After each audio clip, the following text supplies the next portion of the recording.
Good afternoon, everybody. It's Lisa Gunshore here, and welcome to another episode of the Buddhist Biohacker podcast.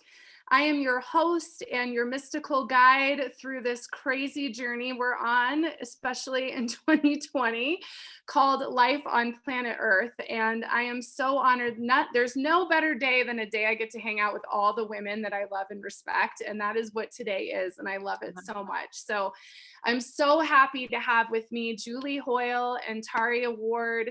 These women are like so dear to me, I can't even say to everybody out there. And I know many of you have seen them on multiple things already, and there's a reason for that because of their brilliance and their light and their Shakti and their passion and their support and all the wonderful things. So welcome to both of you.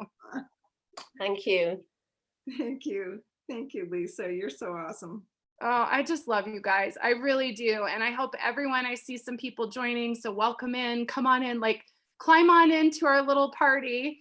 I have this image in my head of everybody's joining in and I see these little things flick up and I think everybody's coming in to kind of sit around the fireplace with us and share stories. And I think that's awesome. So welcome in. So as you're joining in, just a few things for everybody who's watching on the live. You can post in the live chat. I have that up and I will jump in with your questions and comments throughout the podcast. If you're joining later on the replay or you're listening on iTunes and Spotify, I'm so happy to share we now have a forum on MeWe.com. So MeWe.com, Buddhist Biohacker Forum. It is a public forum, but MeWe has great privacy laws. So it's a great open space for us to really talk about what you're experiencing, what you're feeling, comments, questions, and all of our guests and facilitators will pop in when they have the chance and connect with all of you too. So just make sure you guys know that. Okay, so I think we've got folks in here, and really our topic today is there is no better time than now. And when I wrote that out, now needed to be all capitals, like now. And so I want to open it up to both of you, Julie and Taria. Just what does that mean to you? What does that mean? There is no better time than now. Well, shall I take it first, or Taria, would you like yes, to? Please. You do, Julie. Go okay. All right. So just for a little bit of context, for those of you that know me, I had a radical spiritual awakening in 1989. And that was followed by really profound lucid dream initiations with great, masters and siddhas and saints. And I think I was trying to recall this afternoon when it was, but time sometimes gets a little bit kind of weird and fuzzy in my head. But I think it was around 10 years later that as a result of the initiations and the teachings and the trainings in lucid dreams, I started working with healing professionals in the lucid dream state.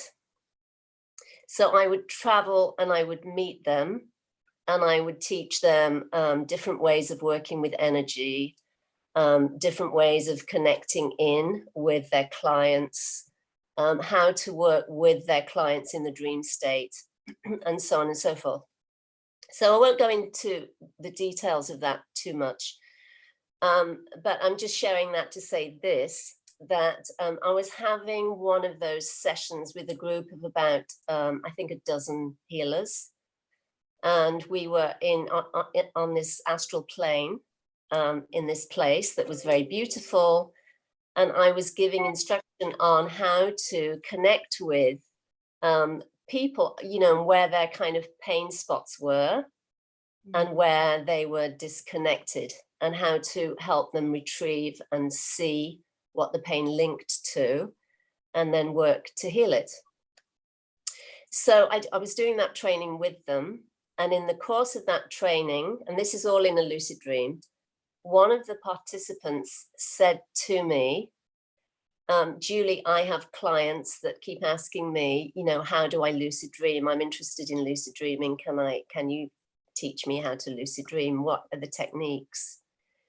So I said to this lady in the dream, the best way to be lucid in a dream is to be lucid in the waking state.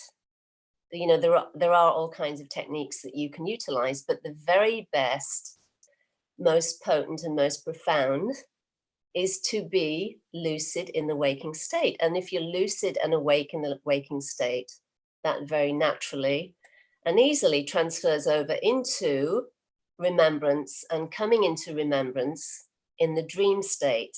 In other words, realizing this is a dream and I'm dreaming.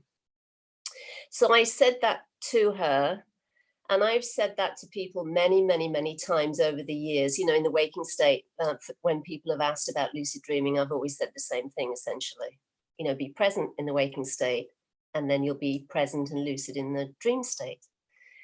So what happened then is a couple of days after that, I woke up in a dream. I found myself sitting in the kitchen at a kitchen table, and standing at the stove was a great being whose name is Papaji. And Papaji is the guru of a current American Advaita realized teacher whose name is Gangaji. Some of you may know her. And he's also the guru, I understand, of Muji. So he was chopping vegetables and he was humming and he was fixing a meal for me.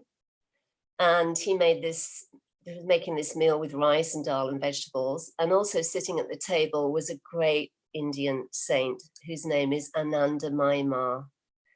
And I've always loved her. And I was beyond excited and beyond just overawed that I was with both Papaji and Anandamayi Ma in this lucid dream. And I was completely and fully alert and awake and watching every single movement that Papaji was performing. And he was very focused on chopping the vegetables and chopping the onions and putting the spices together and, you know, making this meal. It's a very simple meal, very beautiful. So he prepared the meal and he put the plate in front of us when he was finished. And he smiled with so much love and he turned to me and he said, "What you told those people in the lucid dream is true. Being lucid is everything." He said, "There is no better moment than now. And when you realize this, you're not so ready to throw it away." And he kept repeating, "There is no better moment than now. There is no better moment than now." And then I started to be pulled back into waking.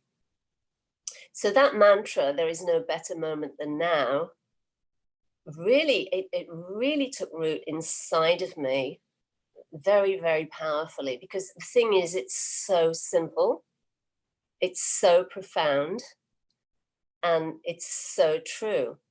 There is no better than now. No, there is no better moment than now. This is it. And until we learn to cherish it and really understand its worth and be with it, we can talk all we like about realization and enlightenment and, you know, expanded states of awareness and everything.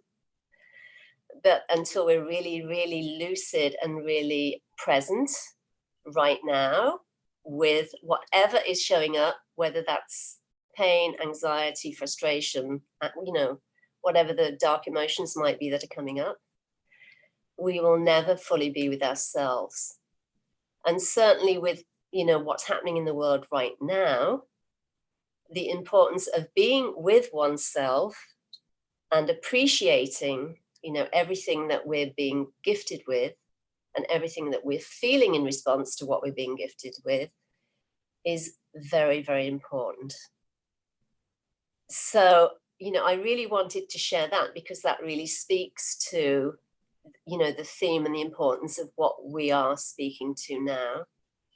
And the truth is that we'll never attain anything unless we're really present right now to what is and to what is showing up inside of us and in the world at large. So I can talk a little bit more about that, but I'd love to hand that now off to Harriet to see what you have to say about it as well. Okay, I want you to talk more about it, so don't lose your train of thought. I can't wait to hear what you're going to say next. So yes, okay. So just to respond to something you said, you mentioned when you were just telling the dream about when you realize this, you won't be so ready to just throw away the moment. Mm-hmm. And that just really stood out to me, almost like brought tears to my eyes, because it's so easy to throw away the moment. You know, we're just on a treadmill going so fast in our lives so often. Even now that everything is slowed down and we're home, I feel like it's still another layer of how to be with what's happening now, to slow down my thinking and my plans and my, you know, all the things I'm going to do in the next couple hours and all the things I'm going to do this week, or, you know, whatever the pressures are, but just slow all that down and be present to this moment now is, in one hand, it should be the easiest thing we do. And on the other hand, for some reason, it can be the hardest thing we do, is just like, let all the rest of that go and be with it now and not throw away this moment, this one. Mm-hmm. And here we are together, all of us, all of you who we can't see, and these faces that we do see. You know, I cherish this moment, and this is our moment, and it's now. Yes. Yes. So Yes. thank you to Babaji and you for having the dream and bringing these thoughts to us. And I'll just share, when you ask Lisa, you know, what does this mean to each of us? You know, there's no better time than right now. I will say that ever since I was a teenager, those of you who know me and have heard me speak much before know that I quote Buckminster Fuller a lot. He was a huge influence in my life. I knew him growing up. He was a friend of my father's. And so the impressions that he made on me were enormous. And I think he influenced my thinking and my worldview more than any other living or dead or on the other side person. So, but Bucky spoke regularly about what his last book's title was, The Critical Path, that we're on a critical path now, and that we were waiting to see if humanity qualifies to make it in universe, as he said, to continue. And so since, you know, I took this in really seriously as a teenager. Back then, not that many teenager people were thinking about, you know, is humanity going to survive or not? I'm 69, so that would have been 50 some years ago. And it's only become part of the lexicon, or even the, you know, vague consideration in the last few years, really. Mm-hmm. So that's weighed on my heart. And I have known from everything he wrote and said that there's going to have to be a radical change if we're going to turn this ship around and make it into, you know, into safe waters. And so I've been waiting for that radical change, and I've been watching and watching and watching, you know, my whole adult life, just like, when is this going to happen? You do what you can, but when is this going to happen? And so I feel like, okay, now. So that's why this now moment feels so precious and priceless to me. And God help us if we throw this one away, right? Mm-hmm. So now I for the first time in all these years since then, I feel like, okay, now is our opportunity. And I would say, I feel that the climate crisis is the main event right now, and it's overshadowed by the more sort of daily urgent thing of the coronavirus, but that is even secondary to what's really happening in the climate crisis. So I just don't want us to lose our focus. You know, it's like, yes, we have to handle what's offered to us through this, you know, mastering the coronavirus situation, but not lose sight of, you know, what the real issue is that is required for us to pay attention to now. Mm-hmm. And so, you know, I again, like you, Julie, have so many thoughts. I could go on and on and on. Well, I have a thought for you. I have many. I'm like taking notes while you guys are talking. I'm like, oh my God, I can't keep up. Okay. So when Julie, you're talking about the lucid dream state and being awake, being lucid when you're awake. So Tenzin Wangyal Rinpoche is like one of the living teachers that I just live and breathe his work and cannot get enough. And he wrote a book called The Tibetan Yogas of Dream and Sleep, which I'll put in the show notes for everybody. It's fabulous. And the whole practice is exactly that. It's becoming lucid, awake, and doing those practices awake to prepare yourself for sleep. So I like popped in the book and up comes this quote. Are you ladies ready? This is so good. This is just now? Just now, just a second while you guys are talking. This is his quote. Are you ready? Tenzin Wangyal Rinpoche. We do not ignore the use of the meaning in dreaming, but it is good to recognize that there is also dreaming in meaning. Oh, perfect. Yes. Yes, yes, yes.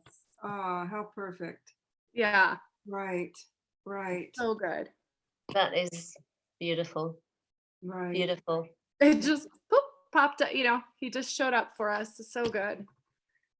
So look, and the thing that I'd love to speak to now, that I have seen consistently as being a stumbling block for most people with respect to being present and staying, alert in the waking state, is that these, emotions or thoughts or feelings come up that often feel unpalatable or unspiritual or less than.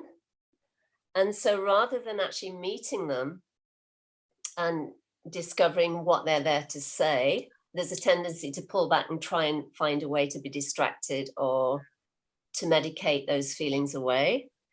And so this is why, coming back to the shadow, we had a discussion on the shadow last week or the week before.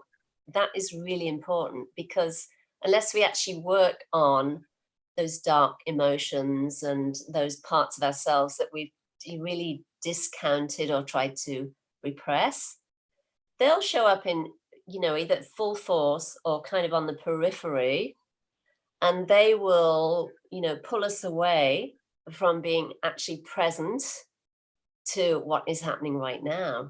And it might be that there's a politician on television, for example, that is presenting and speaking to something that we have denied within ourselves and haven't wanted to take ownership of. And it's easy to point fingers, get mad, or, look for distractions and not really sit with what's actually going on. So all of these things really pull us away from being present and also being honest about, where we are and how focused we are, and really how much we're actually, walking the talk and talking the walk, so to speak. Because it's very easy to pull off, spiritual books from the bookshelf and, keep rereading the teachings of great masters and so on and so forth. But if we're not actually engaged with doing our own work on the shadow, for example, then we will always look for reasons not to be present. Because when you're present, you're going to keep meeting everything that is unresolved within you. That's just the way it works. yeah. That's perfect. And I think that I'm so glad you brought that up in, because I think the way to meet this moment now is to really brave the shadow work and be willing to wake up, because waking up is hard to do. Yes. It's not, enlightenment or whatever the words for it would be. It's a profoundly difficult, powerful journey. And so I just heard somebody say the other day in an interview, it was Peter Kingsley, he was talking about Jung, and he said Jung had made the comment that, Jung analyzed people from different parts of the Western world, and he said Americans just don't want to wake up. And I thought, now that's interesting. It's like he could see that in terms of a collective body of humans, that there's some sort of idealistic or whatever, they just don't want to wake up to the shadow work. And so I think it's a matter of real looking inward to ourselves. Do I want to wake up? What's that going to mean for me? What will it mean? And one of the stories that I used as I've written and taught about this is the Jekyll and Hyde story. Robert Louis Stevenson, you know, that famous story of Dr. Jekyll, the good doctor who helped everybody and was good in the community and admired and loved and responsible and integrity and all that. And then Mr. Hyde, who was out at night doing horrible crimes, raping, killing, and so forth, and then coming to realize that this was actually the dark side of Dr. Jekyll. And that Dr. Jekyll had so disowned it. And I think that's part of what maybe Americans, Westerners, we've so disowned this dark shadow of who we are. And we don't even face how we are the contributors and the creators of the harm that we vocalize our opposition to, but the ways that we contribute and just the choice of our values, our lifestyle, our ways that we participate in the sort of collective body that is creating the harm, the way, you know, our money is invested, whatever it is. It's like, look at all the places where we contribute emotionally, psychologically, spiritually, and financially even to the system of thought that we are hoping now to undo, dismantle, and rethink. And do we want to wake up? The changes are going to be from the inside out. So yeah, I'm so glad you're talking about that. Yeah, right. And that's a big piece of the work. You know, it's like, yes, this is such an opportune moment, and put on your armor, you know, like be ready for the work, brave battle, you know, the art of war, you know, the Bhagavad Gita is all about that. So yeah, and it really is, because and quite honestly, you know, I put my hand up when I received Shaktipat initiation in the dream in 1989 and had amazing experiences. Then I started to do research and read up essentially what was happening to me. And I had this very nice, pretty, beautiful ideal about what enlightenment was, or what that might look like. It was always down the road, you know, it was never right now, it was always next week, next year, whenever.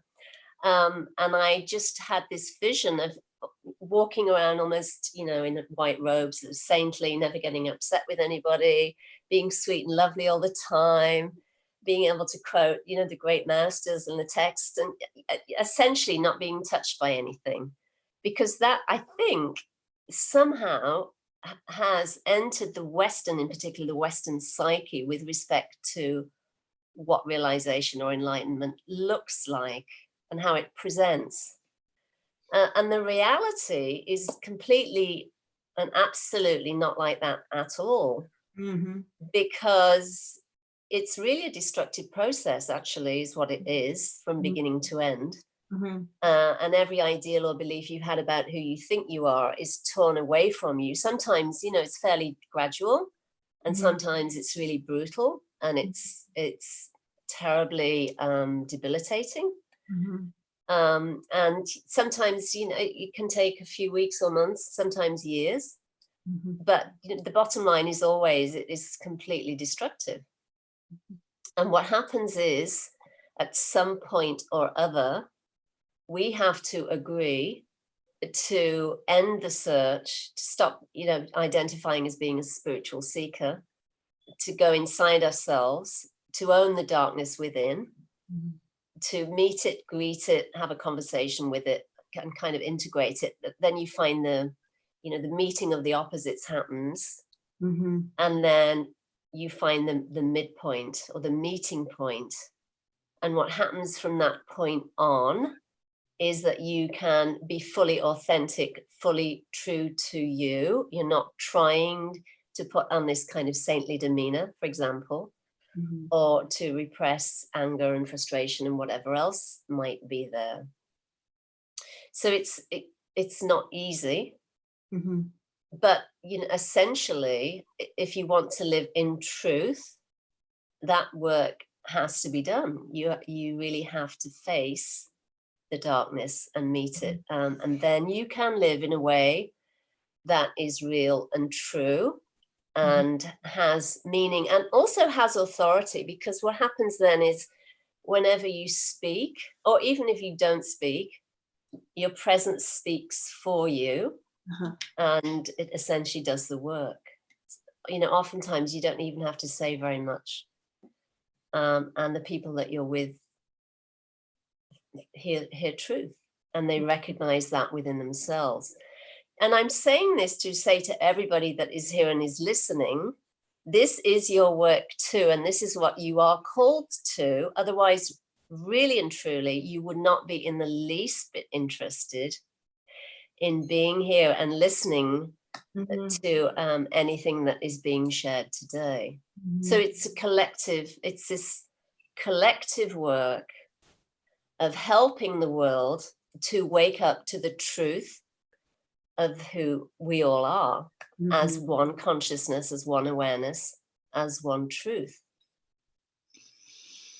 Yes, and as you're speaking, I'm thinking of one of Jung's, my doctorate's in depth psychology, so Jung comes out of my mouth a lot. His ideas are really helpful. But one of the things he said was, every victory for the self is a defeat for the ego. And I have found that, you know, to be true. I think we all know that that's true. And it's, you know, it's being able to discern for ourselves now in this shadow work time, the difference between the self and the ego. Yes.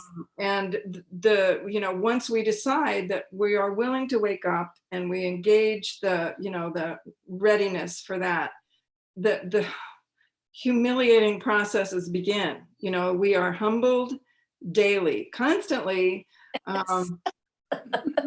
horrifyingly, and isn't it wonderful? and creatively. It's like, oh, how did you even think of that one? You know, it's like, yeah.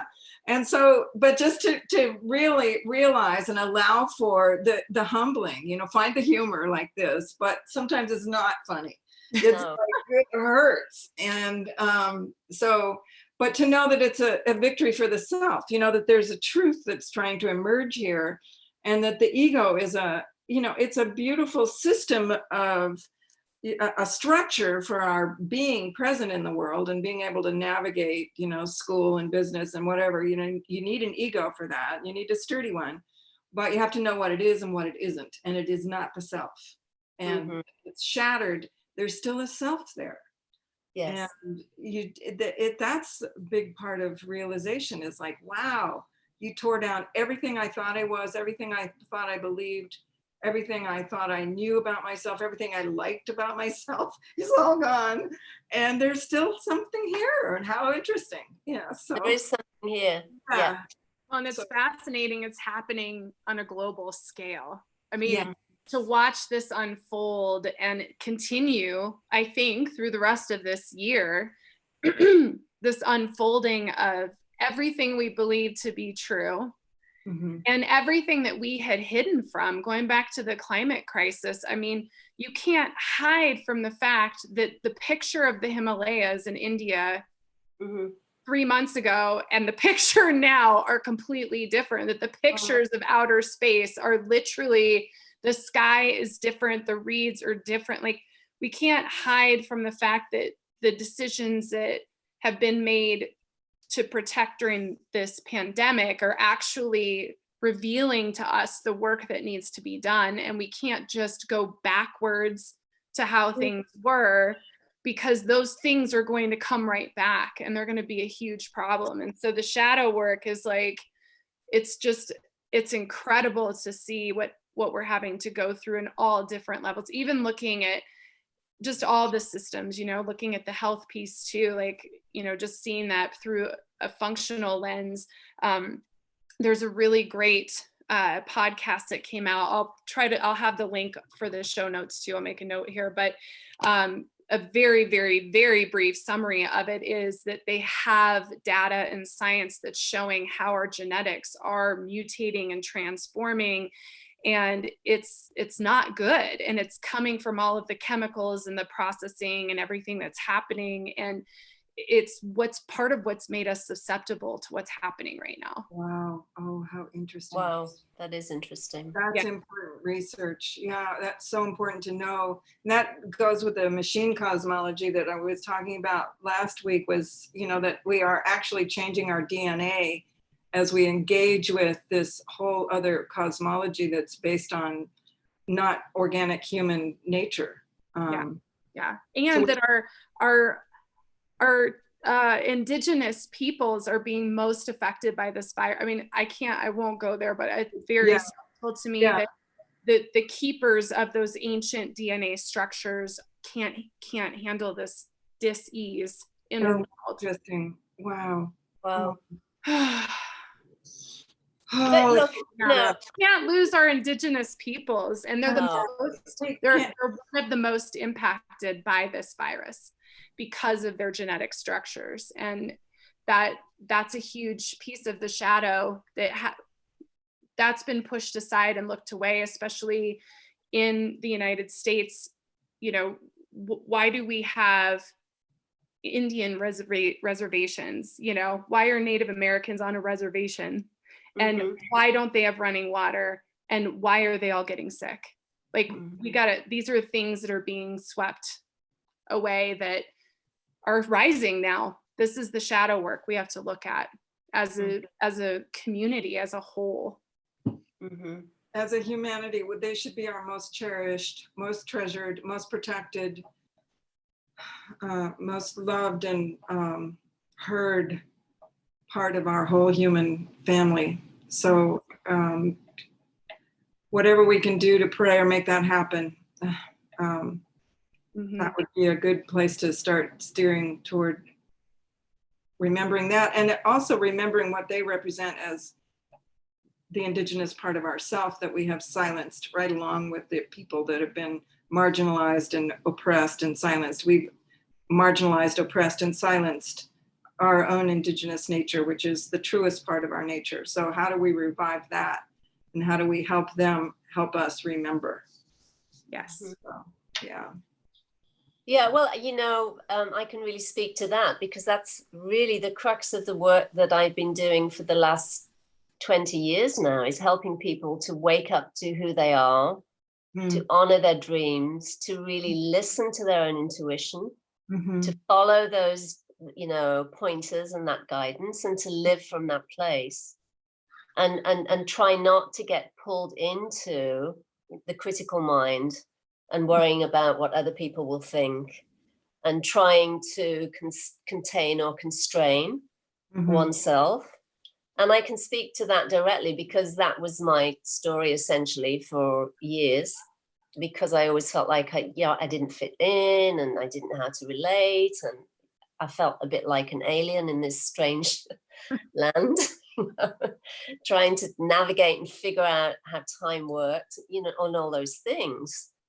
So I really speak to that, and my hope and my seeing is that through all the people that are listening in today, and you know, and all the people they touch in their world and their lives, it does have an effect. And this is what we're all essentially choosing to work with and work towards and work on right now, to help people to wake up to who they are and to reclaim those parts that have been disowned and you know, they've been sort of disenfranchised from.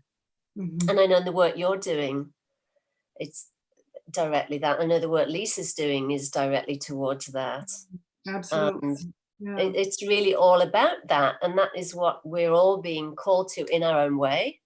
And it's really important, I think, to really start seeing what that means for each of us, and then looking to see how we might be being called in a different way, especially with respect to what's happening now. You know, and it's the time often to recalibrate and, you know, redirect and start maybe responding in ways that we either didn't have time for before, or we didn't feel that there was a strong or an urgent enough need. And now, of course, there is. Right. And that's, I think everyone every one of us is called to this now, is to support that in ourselves and in each other. We need each other. We need each other as mirrors and supports, and we need each other's compassion and forgiveness and love. And I'm also remembering, I heard Thomas Berry speak at the Parliament of the World's Religions in 1993, and he was talking about the climate crisis then, which was still early. And after he spoke, I was just like, I thought, okay, what Jesus said is sell what you have and follow me. I felt like, okay, I'm just going to leave my whole life behind, and what can I do? Just sign me up. And so I asked him, I said, what do we do with this information? Really, what do we do? And he said, whatever you do, do that. If you're a nurse, if you're a teacher, if you're an industrial worker, if you're a mother, if you're, whatever you do, do that, but do it with this consciousness. So it's like we need to be in our lives and be in our own path, and know that this consciousness that we are striving for now, that we have our own unique individual way of addressing the situation through whatever it is that we actually do. And I think that right now, in terms of what is this moment now for us, it's learning how to be with in the silence of listening for who we are deep down. Allow for the dismantling to happen, and allow for it to happen slowly. It's not going to be fast. We don't get to, no matter what they do about reopening the economy, we don't reopen our lives too soon. Just like be with the slow, really intentional process, and be in it, and learn how to trust the uncertainty of it all. The poet John Keats talked about negative capability, how to be with uncertainty and mysteries and doubts without reaching out for a plan, for fact, for reason, for, just to be with that. And I think right now is the time of negative capability, of just learning how to be with the absolute unknowing, because nobody has an answer yet. Not for us personally or individually, or for us collectively, how we're going to really emerge from this process with a whole new possibility that ready to be embraced and unfolded. So we just don't get to know yet. And that's a hard thing, especially in the Western world. We need fix it fast and have it done yesterday. And here we go. Well, it's interesting you bring that up, because that goes directly with the divine feminine, which the feminine energy that is rising and coming up astrologically and energetically, and the feminine can be in the unknown. That's where she lives. Yes, in the dark womb. Yes. We're gestating new life. Exactly. Yeah. Yes. It's not surrendering to that gestation process. Yeah. Let her gestate. Yeah. And that's the way saints and sages and siddhas live. They live in the not knowing. Completely in the not knowing. And they live from that space and listen from that space, so that nothing is kind of pre-structured, so to speak, or planned, and everything comes from that flow and that connecting into source and speaking from that place. So nothing's contrived, in other words, is what I'm trying to say. And and that's the place of truth.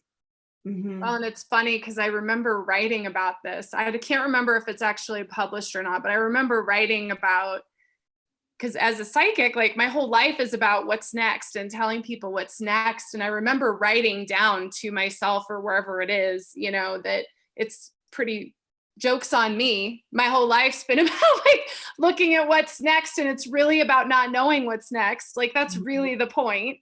Sure. And it's been in practice right now. I can see forward. I feel there's positivity, but like, if you were to ask me like directly, like specifics, it's like, I don't know. And it's kind of okay, because I think this is all the now that we're talking about is all that really matters, what we do today. And it's kind of a profound like paradigm shift given the work that I do. Right. The thing as well is that you really have to be in the now. You have to be completely present in order to be able to hear intuitive messages or guidance from source. You know, we all know this because when there's a problem or there's a question we want the answer to, you can spend days or weeks or months trying to sort of figure it out, or ask 10 different people and they'll give you 10 different answers. And then the minute that sort of drive to try and pull the answers from someone or from out of your head, once you let that go and you focus on taking a walk or doing something, you know, where you're not thinking so much, then the answers just rise up on their own. And we know this. Everybody's had this experience. You know, it's happened since childhood for pretty much every single person. And it's about just stepping out of the mind, going into that which is timeless, and receiving the wisdom and the guidance from that place, and trusting it enough to be able to step into it, and then to do whatever we're being called to do, even if we don't have a clue. And I know we can all speak to this from our own direct experience about, you know, something, we get this intuitive hit to do something, and I can certainly speak about that because that's happened to me so many times. It's like, what? Okay. And, you know, and the thing that I realized, certainly in my own case, and I'm sure it's true with you, Lisa, and I'm sure it's true with you, Terrier, as well, is that when you get a hit to do something, even if it's kind of outside of your, let's call it your knowledge base, you trust the not knowing, and you trust that someone or something will show up to help you. Somehow something happens. And also the part of that I realized was true here is that I didn't mind. I've never minded ever since I was a kid, literally putting my head on the chopping block and having my head chopped off. I've never cared about looking an idiot or a fool or you know. So for example, when I was asked years ago to give a public talk about something at a church, you know, I was very quiet, very shy, didn't, you know, would never have done any public speaking. But when I was asked, the answer came right out before I could swallow it back. It's like, yes, of course. And then later I was thinking, am I out of my head? That's so stupid. And then it was like, you know, you don't like public speaking, you should do all of those things. But there was something inside of me that spoke before those doubts could start coming up, or those anxieties could start coming up. And there was also something there that trusted that it would be okay. And at the same time, because I trusted that fully and completely, I really didn't care about getting up there and blubbering or sounding like some buffoon.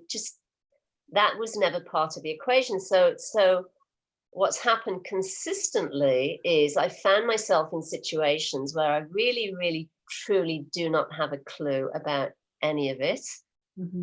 But the response, the yes response, has risen up and sort of presented itself. And then somehow there's always been a way of kind of figuring it out as I've gone along. I'm sure that was true with your PhD, Terrier. It's like, what am I doing? Why am I doing it? Oh my God. I'm just putting that out there, you know. It was the total dismantling process. That was it. That was just, it took me down. Totally. So yeah, there you are. But there was something there that trusted the not knowing. There's, right. You knew. And the meaning in the you know, the wild dismantling experience, and the suffering and the confusion and the everything seeming wrong, but somehow it felt meaningful and right at another level. It's like what is right about what's wrong here. Right. What's it really want? You know, what does the self want that the ego cannot even conceive of? Yeah. Yeah, and just as you were speaking, I remembered something that we had talked about as well regarding what we wanted to talk about today, which was you must ask for what you really want. Yes. And that Rumi poem came up of, the door is round and open, don't go back to sleep. You must ask for what you really want. And that was in the beautiful experience. I think it was the first experience you described, Julie, of one of your big lucid dreams when he was at the foot of your bed and he said, "What is it that you want?" Right? Oh, I mean, yes. I thought, now that's a beautiful thing. That's what they want to know. It's like, what is it? We have to be able to articulate it and not know what our mind wants, but what our heart wants. Yes. I know the difference because the mind has all these agendas and plans, but it's usually very shallow stuff. It's fine, but it's not what the heart really knows that it wants. And I think learning to discern between the head and the heart, the sort of the eagle thinking and the condor thinking is, Yes. as we talked about too, is to say, what does my heart, how can I be with, what is it that my heart wants? And when you said that, and I also thought of that book, The Way of the Rose, that I gave to you, Lisa, as a gift. When Our Lady appeared to one of the fellows that wrote the book, he was being present to what was happening. And then eventually she said to him, "You haven't asked for anything." And he was trained as a Buddhist monk who was, you don't want, you can't. But it turned everything around for him. It's like, she's just waiting for us to ask.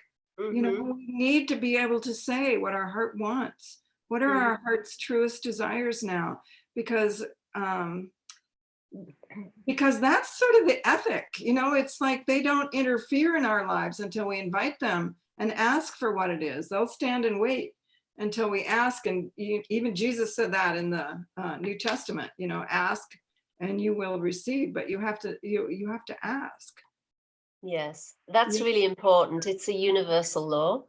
And Mhm. again, speaking from experience, when I went through a period of time where I would call them lost souls, or souls who'd made their transition but didn't realize they had died, would appear.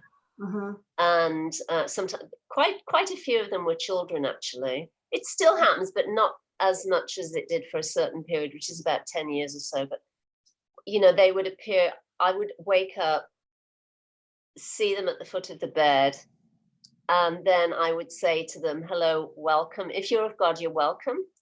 If not, leave now." And the children would obviously still be standing there. And then I would always say to them, "How can I help you?" Or "What can I do for you?"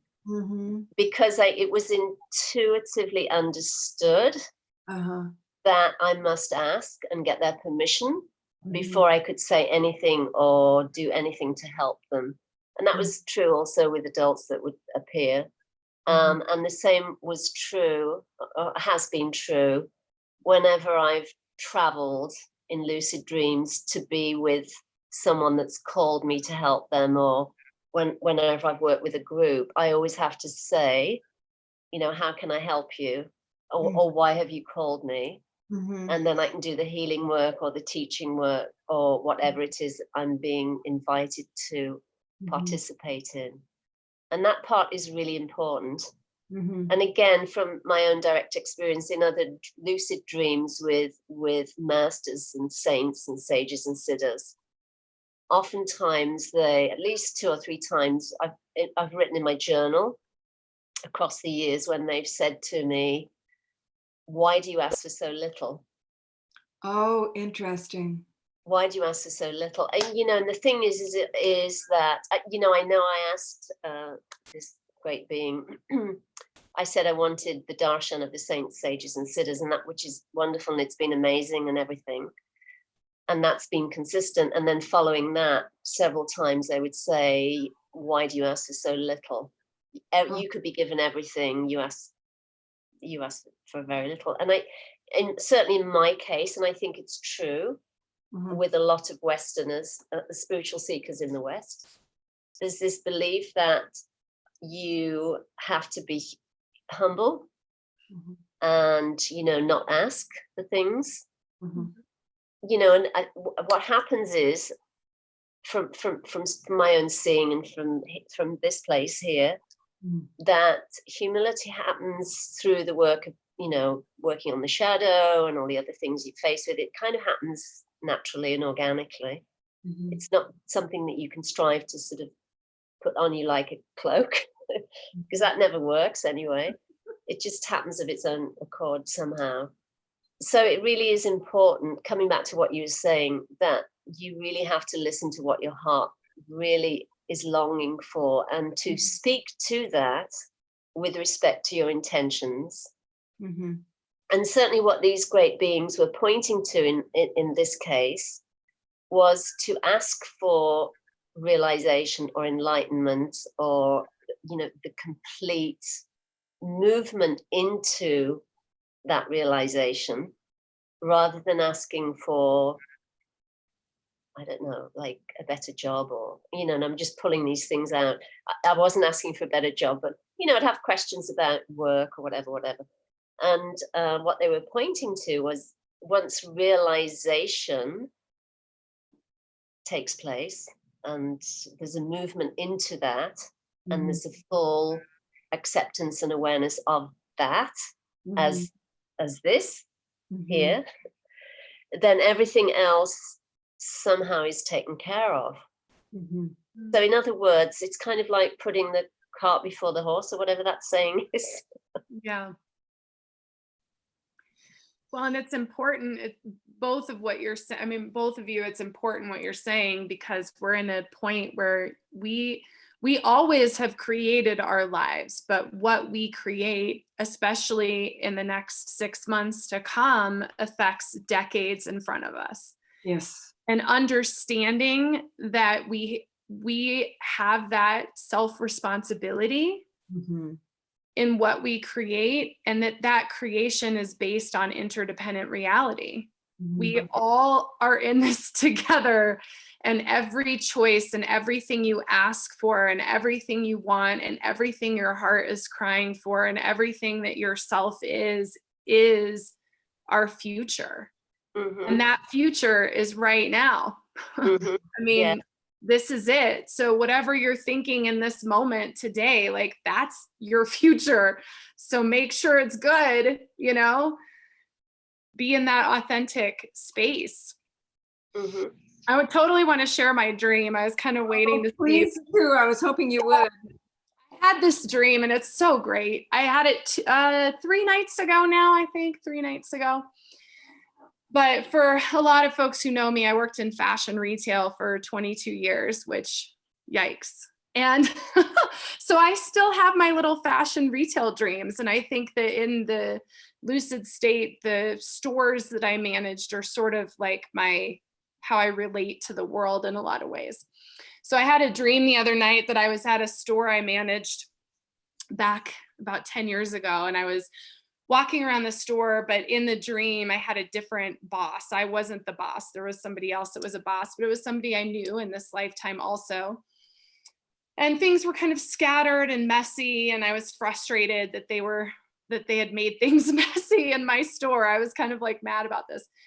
And I remember the store was closed, and I walked to the cash register area, and I was filling out the daily strategy sheet, which, God help me that I still was doing that in my dream state, but I was. And I looked around the store and I said, I don't have to be here. And then I noticed, I became very lucid at that point. And that was the point where it was like, whoa, I'm like in a dream state. And I heard my voice in my head, actually heard it go through this process of, but no one's here to run the store, and you can't just walk out, like that's not appropriate. And who's going to manage this employee that is here with you, that you're going to have to call the other manager. There's all these things going on in my head. And I looked up from looking down and hearing all this stuff, and I just said, I don't have to be here anymore. And I left. Wow. And it was so amazing for so many reasons, but obviously I was leaving that reality, that space.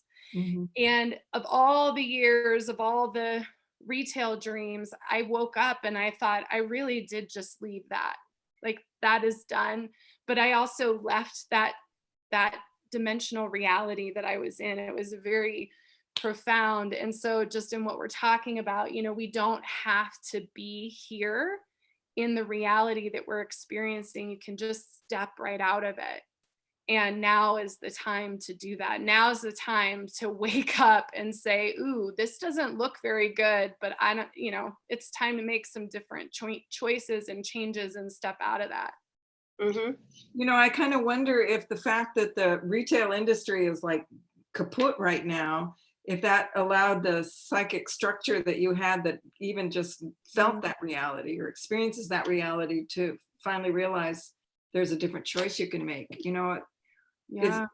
These may present us with choices that we didn't even know were there before, because everything was in this psychic structure that we're in that we don't even know we're in, because it's all we've ever been in.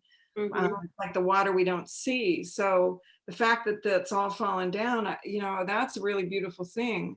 I wonder if you'll ever have those dreams again now, because you really did step out of it. And I think all of us can look to that dream and just see what are the things that are just like coming down now that we can just say, I don't have to do this anymore. I just don't. Mm-hmm. And even though there'll be all the questions like who's going to take care of it and who's going to manage it, like you had, we may have to go through the litany of questions, but then just say, I don't have to do that anymore. This could be the moment. The time is now. Mm-hmm. Yeah, that's a perfect dream. Well, and you're connecting something for me right now, because, I was all tangled up yesterday in my brain of like, ooh, I gotta, I had a lot of clients and there was a lot of conversation about the world and all these things. And so I went for a walk and I sat down, and this goes back to what you just said, connected the dots, Taria, but Julie, you also were talking about being in the present moment to connect, and to receive information. And I went and I played this mantra. I played just Om Mani Padme Hung, and I was playing it over and over and over. And I walked on my trail and I sat outside. I had a lot of profound experiences on this walk yesterday, but I sat down by the river, this little creek, and I was looking, and I just was practicing, looking at one thing. And I was just looking at this little seed, like on this leaf, and I was just staring at the seed. And then, the voice came, and it was like, she said, it's time to come out of it. And she like smacked like that. And it was so powerful. I actually went live last night on Facebook and talked about it, but she was like, it's time to come out of it. And she said, you don't need to ask all these questions and look at all this stuff. Like, that's gone. Like, just get out of it. Like, come into the light, come into a different vibration. Like this, it doesn't exist. It doesn't matter. And it was so profound. And so what you're saying, like to come right after that dream too, because it felt, and I felt relieved. I felt like, and she, the message was like, you're peeling back all these layers of the shadow, but you also have to like rise above all of that and step into the light. Oh, wow. That's a Shakti put right there, right? Yes. Yeah, how beautiful. Right. Really, I felt really relieved afterwards. I was like, okay. And I shared that message live, and I actually got quite a few messages from people who also felt relieved. Like, oh, okay, we can take a break from all this heavy stuff, because it is all those questions in the head. And that's what I'm putting together right now, just talking to you guys, because of course you're opening up all this energy for me, and that's amazing. So I hope it's happening for everybody watching too. But I'm realizing like that's what it is. It's like just stepping out of that energy. Right. Oh my gosh. I think we should all take that as as a message that's as personal to us as it is to you. And that's what's happening right now. Yeah. Well, yeah, there's all these questions like why is this and what's the, and I think you have to look at the truth of all of it and see the truth. But I don't think we have to like what we create. We don't want to create more questions and more drama. We want to create from a place of light and self and love. And that was really what I got yesterday. It was like, we can't keep looking at all of this. Like, we've seen enough. We don't need to see anymore. And that was what I kept getting. You've seen enough. Like we don't need to look at this. We all get it. Yeah. Well, you know, also, I think, you know, in that there is an invitation for us all to look at what are we being invited to? In other words, is there something we're being called to action on? And obviously, Lisa, you've had more than your hands full. You said yes. Action is a Thinks little I've thing. got like a 50-man workshop inside my body. Yeah. And it's true for all of us. We're being called in new ways to respond to the truth of who we are, to shine our light, to step more fully and be seen, and you know, not to hide anymore, because that time is really finished. It's really about owning who we are, having the courage to own who we are, and to listen to our specific call to action, whatever that might look like for each and every one of us. So I would certainly invite everybody who's listening to this live stream or listens later to contemplate, what am I being invited to, or what am I being called to? That is, often it can be, you know, a bit scary, a bit outside our comfort zones. It might be something completely new. It might be something small. That might just be like a little kind of shift or change in the way we're functioning and operating and presenting in the world, or in terms of our work. But there's certainly an invitation for everybody. Otherwise, we wouldn't be here having this discussion. We wouldn't be meeting in this way. We wouldn't be led to shine light on the present moment.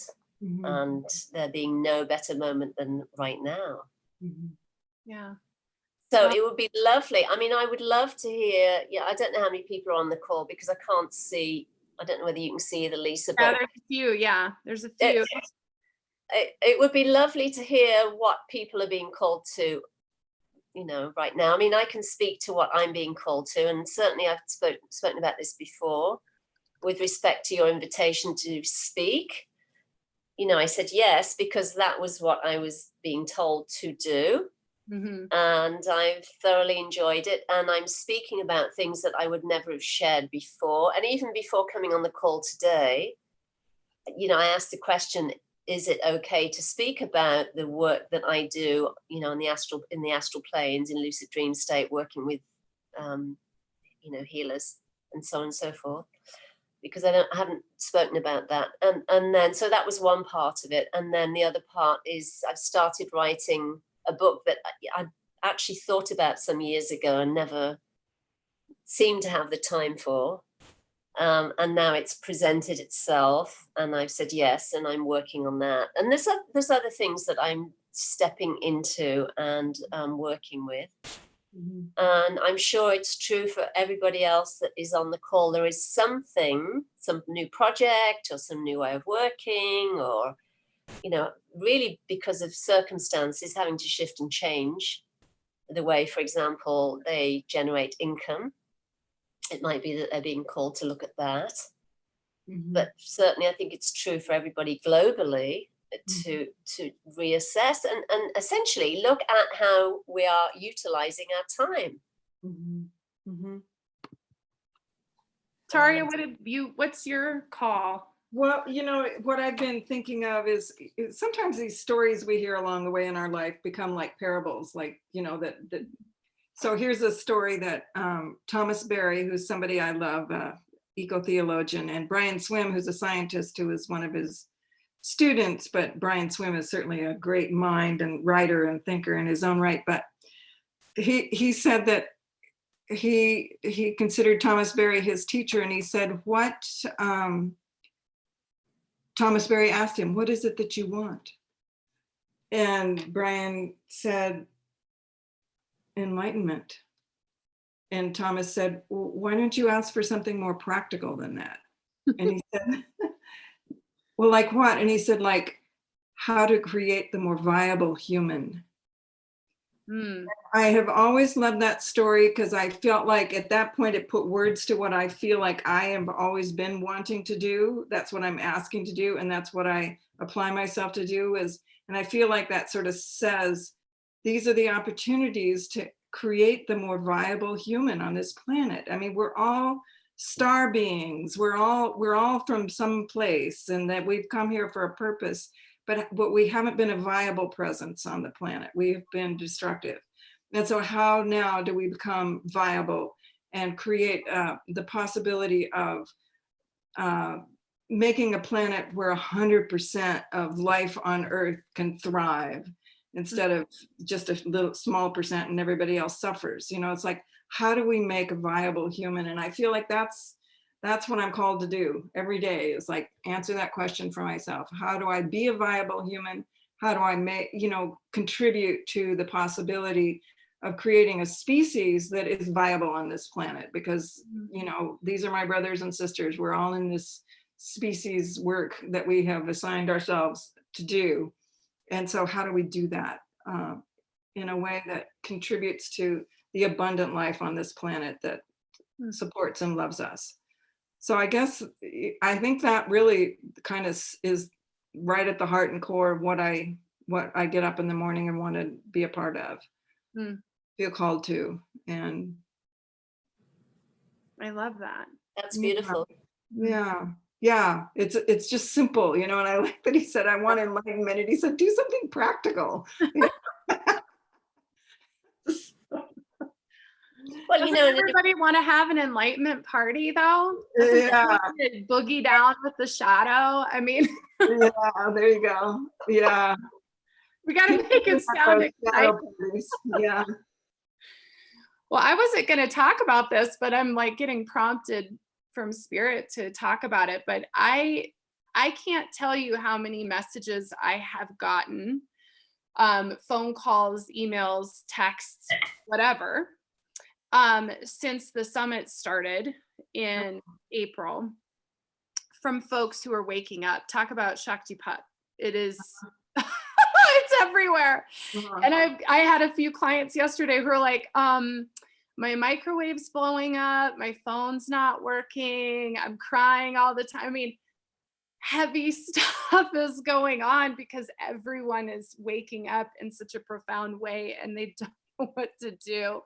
And just from OHO summits alone, we have 67 hours of wake up time available. And so I'm just being prompted to ask both of you, like, if you were to share advice with everybody who's listening now or later, we've talked about shadow work and we have great resources for a lot of that, even just with the podcast that we did, Julie. But like, what do you guys want to say to everyone who's like suddenly in the throes of awakening? Because it is rough, it's bumpy, it's like the turbulent plane ride where you think it's going to calm down, but it like never does, and you still haven't landed yet. Like, that's what I think it does. And so I'm curious. Obviously things like meditation and yoga and moving really helps, because it helps move the energy. But certainly one thing that really, really helped me, it was like a lifeline, was having a journal. And writing the insights down, or writing lucid dreams down, or even asking questions in my journal when I felt like something wasn't clear with respect to the spiritual journey, was really an amazing thing, because especially with posing a question, the answer would come somehow. And quite honestly, now I think I've got them all stacked over on the shelf here. I must have about 15 or more. And when I look back to, even in the early 1990s, some of the dreams and the insights and the messages and the things that I wrote down there, really, they're so profound. There's like multiple layers of meaning. And so I would really encourage people who are waking up to get a really nice journal and to start writing some of the information down, because it really does help. It's a real support. Right. Yeah, and I think what I would say is surrender. Just surrender to what's happening. Surrender to the emotions of what's happening. If you feel like screaming and it's possible to scream, scream. I mean, just let it rip. And if you feel like crying, if you feel like certainly any of the emotions that want to be processed through your body, you know, let them happen. Surrender to them so that they have a voice, so that they are honored and acknowledged. And surrender, you know, to the processes required. You know, it's just like surrender. Just don't fight it. Just, you know, your microwave blew up, your phone's not working. To me, those are the kind of things that make me crazy. It's so hard to deal with when all those things aren't working. Then how to think. But I think, you know, that later we'll be able to find maybe the meaning or the purpose or the value in the hard stuff.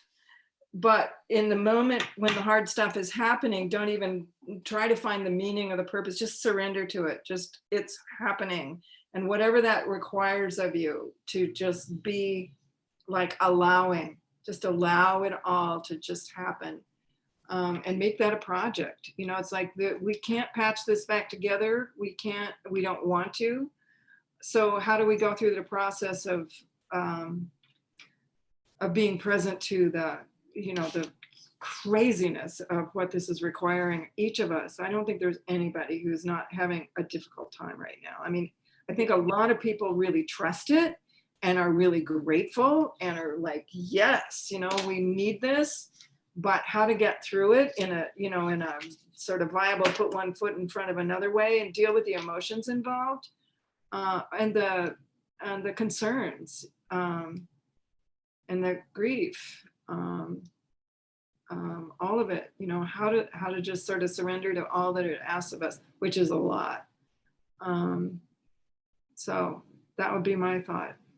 Yeah, we got some comments here. I want to read them really quick. So Eve says, just before your message last evening, I started working with 5D, beautiful awakenings of knowing myself as a 5D light being in a human form. I already chose to leave the shadows, exclamation point. I love that.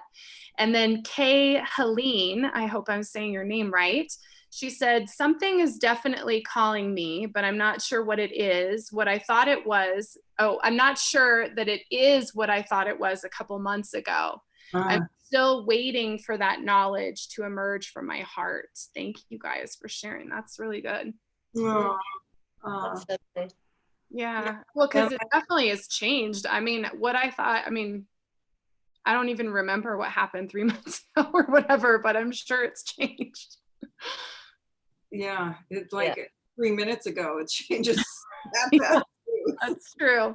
Well, I want to share this Rumi poem. Oh, go ahead, Julie. No, I was going to say, you know, to help with that, there's that very simple exercise that I've used repeatedly over the years, and I still occasionally use it, where you ask in your journal, where am I in my life right now? Just put that title in your journal. And then the first image that comes up in your head or your heart, you draw it, even if it's, you know, you can't draw very well, stick man or whatever it is, and then give it a title. Oh, nice. And then do kind of stream of consciousness writing underneath. Often shows us clearly, you know, where we're at and what we're being called to. And, you know, can kind of give us some clarity, especially when we feel stuck. And it's just very simple. It's really, because you kind of bypass your critical mind and go into the subconscious, and then, you know, what an image usually comes up. Or if you don't see an image so much, you can think of it in terms of a movie. You know, what would the movie be titled? Where you are in your life right now. And then maybe do drawings around that, and then some stream of consciousness writing. And it's very, very helpful. I love that. Yeah. I love that too. I'm going to share this Rumi poem. The breezes at dawn have secrets to tell you. Don't go back to sleep. You must ask for what you really want. Don't go back to sleep. People are going back and forth, across the doorsill where the two worlds touch. The door is round and open. Don't go back to sleep. And when I read that the other day, I thought of this, which is, so you have this profound awakening. There's all these awakenings happening. And I've had a few clients say this to me, and I felt this myself, which is, well, I don't want this to go away. And I don't want things to go back to normal. I don't want to go back to my office and the job. And I don't want to stop watching summits. And I don't want to stop having blissful experiences. And I don't even want to stop doing my shadow work. Like, I want the time to process through this. And so there's this fear of going back to sleep. I mean, there's a fear that a lot of people will go back to sleep and we won't have the change we want, but there's a deeper fear from those of us who want the change that we don't want to fall back into it either. And so what are you guys' thoughts on that? Quite honestly, I wouldn't give too much thought to that, because essentially once awakening happens, then it's really game over. Yeah. Obviously, you know, over time, some people really want to do the work in a very sort of powerful, very intense way. And I can certainly put my hands up to that. When it came to the shadow, I just said, bring it on, I'm ready, do it, let's go. Some people want a kind of more gentle approach. And, you know, essentially, as long as you're, even if you're back at work and it's crazy, and again, I can speak from the experience of being a high school teacher with all the craziness in place there, and still being able to, even in the midst of that, drop into deep, profound silence within my own being and speak and do whatever I need to do from that place. So once awakening, and it's sort of, you know, obviously it has to be authentic rather than an idea or reading about something and saying, oh, I want that. Let me try and sort of emulate that. But the thing is, you know, when an awakening really has taken place, there's no question. And the thing is that the energy inherent in that has awakened in you does its work. And there's just so much joy and love and authenticity that is recognized within that the desire, if you like, or the drive is to want more of that and to be more fully in that, rather than looking elsewhere for distractions. And I think that's true of everybody. Honestly, I really do. I really believe in the authenticity of the awakening power and the awakening process. And it's really infallible. It's unfailing. And I know from what Nityananda told me that, you know, the Shaktipat and the awakening power is unfailing and it will do its work. And he once said to me, actually, those that see this one, and he was speaking of himself, those that see this one, even once, will never forget. Mm. Because it takes the energy of his state, takes root, and it doesn't come and go. It's not affected by the mind's play or anything, or the emotions. It takes root and it grows. Mm-hmm. And so that is how I would speak to that question, that it's really unfailing and it will do its work. And even if you're in a job that makes you crazy, you don't have to worry about it, because somehow, and obviously you're in that job for whatever reason, because there's lessons to be learned and so on. But, you know, everything in your life, in all of our lives, is presenting itself as an amazing opportunity to wake up. Otherwise, we wouldn't be where we are. Mm. And when I mean wake up, I mean wake up fully. You know what I mean? Yes. Obviously, you know, awakening, and then there's a process, and then there's the full realization of the self that doesn't come and go, and it remains, no matter whether it's COVID or what drama, whatever, at work, whatever, it does not come and go. It remains. It is steadfast. It doesn't move. It is always here. Mm-hmm. And that is a really beautiful question, Lisa. Yes, and my thought about it, and I want to hear yours too, Lisa, is you can't put the genie back in the bottle. You just cannot.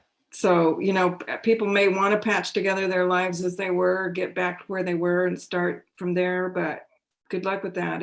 You can't, the genie's out of the bottle now. I just can't imagine that it's in the bottle for anybody anymore. So it's going to be a process now of recognizing what you do with the genie out of the bottle now. How do you ask for what you want, you know? How do you work with the magic of it and the dangers of it? So, you know, that's a whole process, but, you know, that's another part of surrender. Just like you cannot patch it back. Humpty Dumpty fell off the wall. You can't put it together again. It's not going to happen. Oh. So yeah. You can try. I did try. It doesn't work.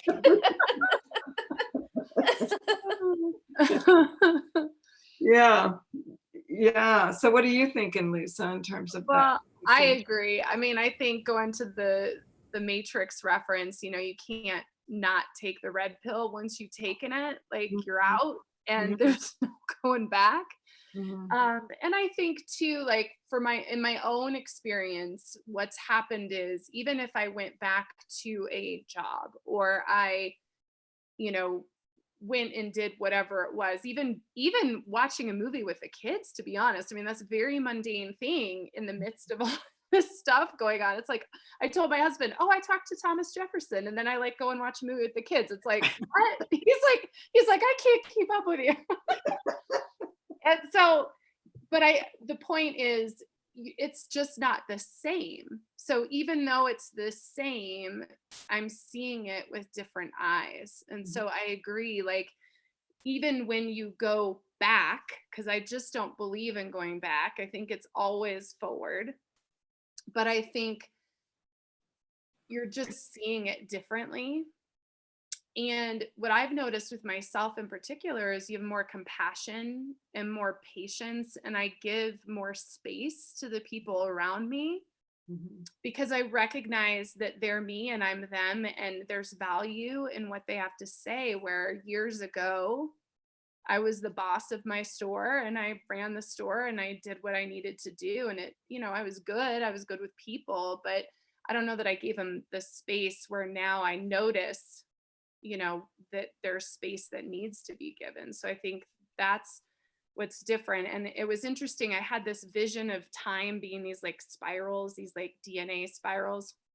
And they were showing me this image, like how the spirals like almost touch, but they don't intersect. You know, you're almost there, but you keep coming back around.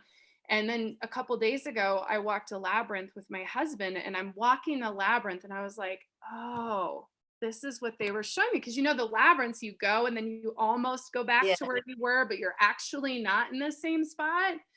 And that's what I think it is. I think you're in the same location. You remember being there. You remember doing that job or having that connection, but you're just a step different from where you were before. It's just a little different. So that's what I think. I don't think it goes away. I think the explosion can calm down, but that calming down actually can give you space to work on yourself a little more, I think, because you're not blowing up appliances.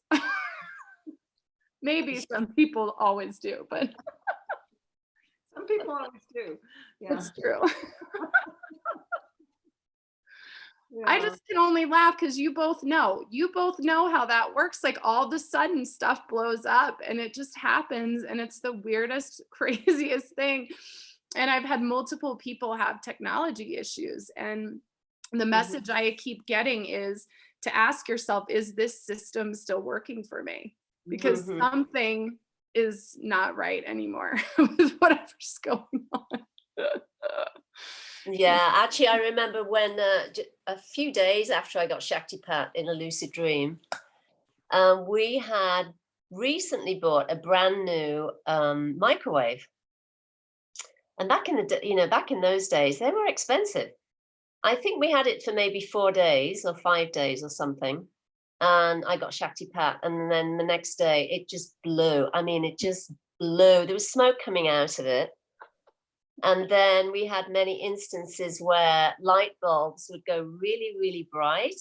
I talked about this in the book, actually. And then they would shatter. And then there were, the floor fans that, you plug into the wall. They weren't even plugged in, and they would start spinning wildly. And I'd call Tony and say, "Is it just me? Look, it's not plugged in." And in those days we didn't have mobile phones to record it or anything. You just gave me an idea. We should have our poor husbands do their own podcast about being with their crazy spiritual wives. Because I'm always asking Scott, I'm like, is that real music playing? Like, am I here? Is that real noise? Is that just me? Yeah, I wonder if you'd want to ask my ex-husband what it was like. Yes. He got out of here. Wouldn't that be awesome? The men of the spiritual women, and have them share like their own support group. Who'd your wife talk to today? I think they've attained sainthood already, actually. That's lovely. So true. Men that I know who stay with the women like you are saints. And the same for the women who stay with the men, that if they don't have the same sort of calling to be in touch in these ways, it's a beautiful thing. And I see it on both sides, it's just a beautiful thing. So I'm glad you have that, Julie. I know Scott just a little bit more through Lisa. Haven't met him yet, but I just so respect that. And I have colleagues and friends who have the men who just do that, as well as wives who really support. I mean, it's just a beautiful thing. So I honor that calling to be someone who supports and loves somebody who does all this weird stuff. Yes, it's a blessing. It's a blessing. My husband made another choice, and that's fine too. Yeah, Scott said to me the other night, he said that we were driving back from going on a hike, and thank God we can still go outside. And he said that he was looking around at the people at the park, and he told me, he said, I thought about what it would be like if I was with someone who didn't have the spiritual insight into what's happening right now. And he's like, I think that would just be the weirdest thing. He was like, I just don't think that's something that I would want. And I really appreciated that of him. It just made me love him more, because he was really thinking about it. And he was like, I was really analyzing like what that would be like. And he's like, I just wouldn't want that. I wouldn't want to have that kind of life experience. So that's beautiful. It's a very fair choice. A very fair choice. Yeah, for sure. Oh my gosh. Well, I can't believe it. We've been talking for 90 minutes and I just could go on and on. I know. I could go on and on. And I'll tell you what, we've got comments. Somebody just wrote, my lights are going on and off. Oh, really? Wow. Yeah. That's interesting. He says, thanks, Julie, for the tip. Somebody says, why does that stuff happen? And somebody else says, so enjoying this conversation, insightful. Thank you, Lisa, Julie, and Taria. So thank you guys for continuing to comment, and pretty funny that lights are going off. Yeah, that is so interesting. Yeah, there's a different frequency involved in this, and sometimes technology responds. I can't wear a watch. I don't have to anymore, but I couldn't wear them because they would always stop. They wouldn't tell time. So, I mean, I just think there's something, yeah. Yeah, because your whole energy body gets filled with light, and the whole frequency changes, as you said, and it can be very dynamic, very strong, very powerful.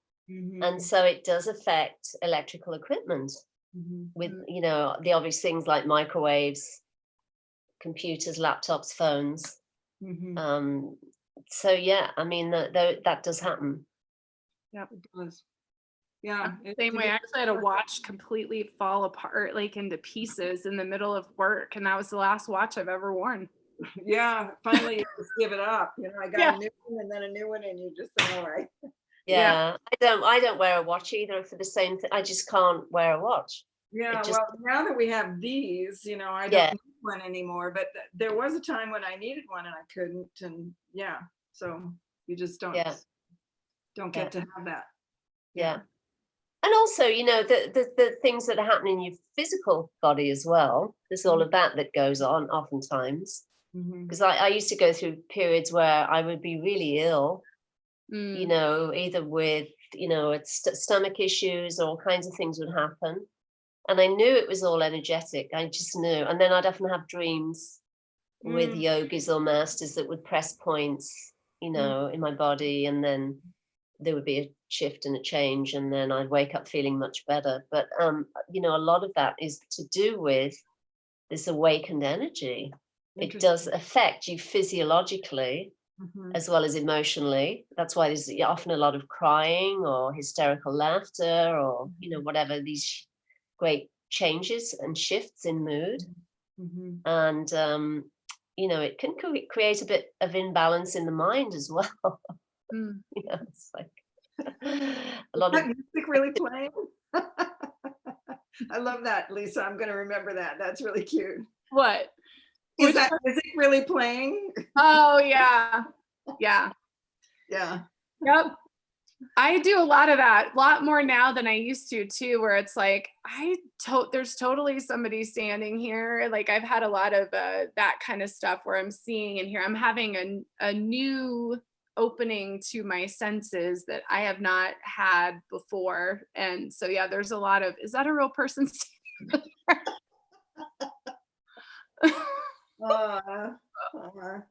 Well, we could do this for all night long. This would be I fun. know, it's true. It's true.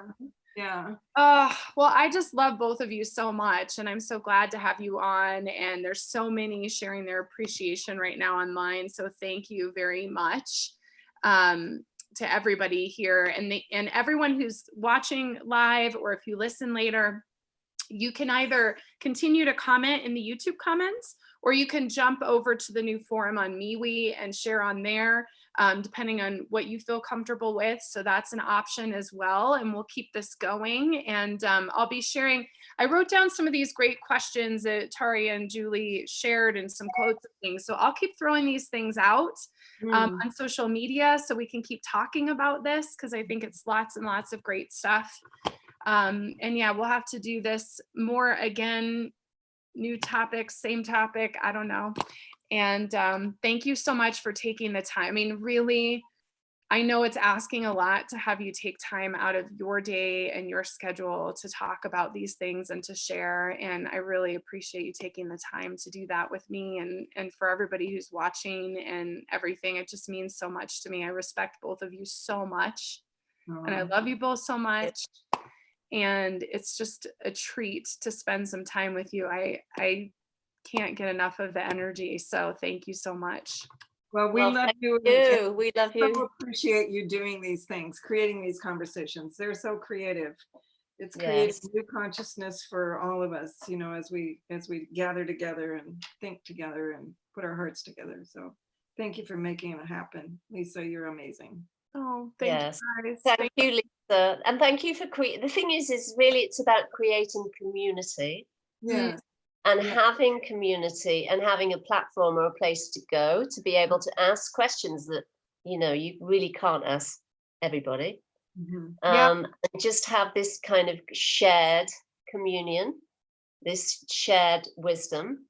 And also to feel like we're being, you know, we're an active part of creating positive change through this very difficult time.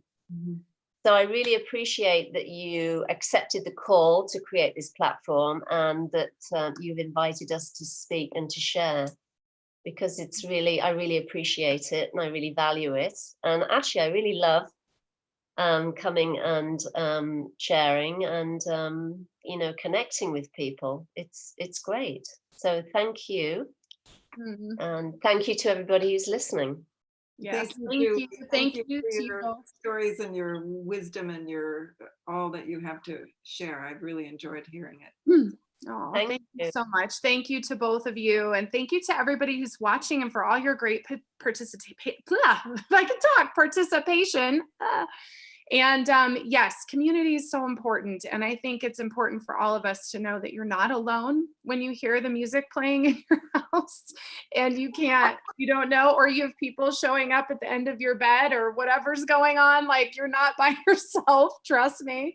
And this is the safe place to be. And you will be able to catch this on iTunes and Spotify in the next few days. So you can listen in if you're not able to watch the replay.